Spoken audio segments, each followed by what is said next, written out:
Saudara-saudari, adik-adik, Bapak Ibu, para sahabat Tuhan Yesus di Paroki Santo Yosef Menteri dan di Stasi Santo Tomas Sayegan, juga para sahabat Tuhan Yesus dimanapun Anda berada, berkah dalam, salam semangat, sehat selalu, tetap berbahagia, tekun berbuat baik, dan senantiasa menjadi tanda kebaikan Tuhan bagi dunia. Kembali marilah kita belajar ilmu sejati pada hari Kamis tanggal 15 Desember tahun 2022, hari biasa pekan ketiga Advent. Kita mengawali belajar ilmu sejati kita dengan berdoa. Dalam nama Bapa, Putra, dan Roh Kudus. Amin. Allah Bapa Maha Pengasih, kami hamba-hambamu yang hina menderita karena salah kami sendiri. Kami mohon semoga kedatangan Putramu menyelamatkan dan menggembirakan hati kami dengan pengantaran Tuhan kami Yesus Kristus Putramu yang hidup dan berkuasa bersama Dikau dalam persatuan Roh Kudus, Allah sepanjang segala masa. Amin. Para sahabat Tuhan Yesus terkasih, kita akan belajar ilmu sejati dari Injil Yesus Kristus menurut Lukas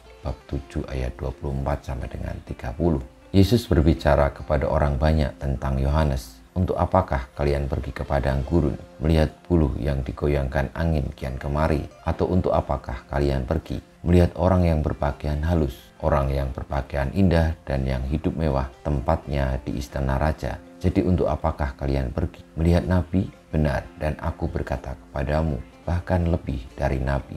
Karena tentang dia ada tertulis, lihatlah aku menyuruh utusanku mendahului engkau. Ia akan mempersiapkan jalan bagimu. Aku berkata kepadamu, di antara mereka yang dilahirkan oleh wanita, tidak ada seorang pun yang lebih besar daripada Yohanes. Namun yang terkecil dalam kerajaan Allah lebih besar daripadanya. Seluruh orang banyak termasuk para pemungut cukai yang mendengar perkataannya mengakui kebenaran Allah, karena mereka telah memberi diri dibaptis oleh Yohanes. Tetapi orang-orang Farisi dan ahli-ahli Taurat menolak maksud Allah, karena mereka tidak mau dibaptis oleh Yohanes.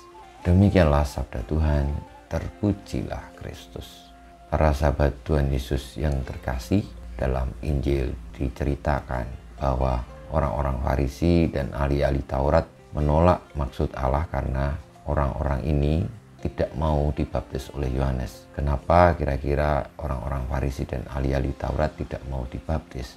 Karena sebenarnya orang-orang Farisi dan ahli-ahli Taurat ini mengetahui apa yang benar. Dari pengetahuan mereka tentu tidak bodoh, tetapi melihat siapakah yang mewartakan kebenaran itu, lalu mereka menjadi sanksi, karena yang mewartakan adalah Yohanes Pembaptis. Yohanes Pembaptis itu adalah orang biasa. Dia tidak dari golongan orang-orang yang terpelajar seperti para ahli-ahli Taurat, orang-orang Farisi yang dekat dengan bait Allah, tetapi Yohanes Pembaptis ini justru dia berada di padang gurun, lalu berseru-seru seperti orang gila mewartakan pertobatan. Saudara-saudari yang terkasih, namun Tuhan Yesus menyatakan kepada banyak orang bahwa Yohanes yang mewartakan kebenaran ini justru lebih dari seorang nabi, karena pertobatan yang diwartakan adalah untuk mempersiapkan jalan bagi Sang Mesias dan membawa manusia untuk percaya kepada Sang Mesias. Marilah kita mohon berkat Tuhan, semoga kita tidak silau dengan kedudukan, dengan jabatan, dengan kenyataan orang tertentu, tetapi kita senantiasa taat, memahami, mengerti, mengikuti kebenaran yang sejati yang mungkin hadir juga di antara orang-orang yang sederhana, orang-orang yang mungkin tidak terkenal.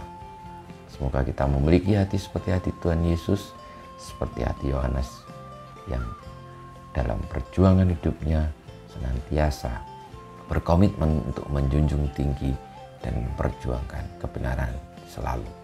Kemuliaan kepada Bapa dan Putra dan Roh Kudus seperti pada permulaan, sekarang, selalu, dan panjang segala abad. Amin. Ya Yesus, jadikanlah hati kami seperti hati-Mu. Tuhan bersamamu dan bersama rohmu, kita semua hidup kita, perjuangan kita untuk percaya kepada Kristus dan mengikuti sabda-sabdanya, senantiasa dibimbing, dilindungi, diberkati Allah yang Maha Kuasa, Bapa, Putra, dan Roh Kudus. Amin.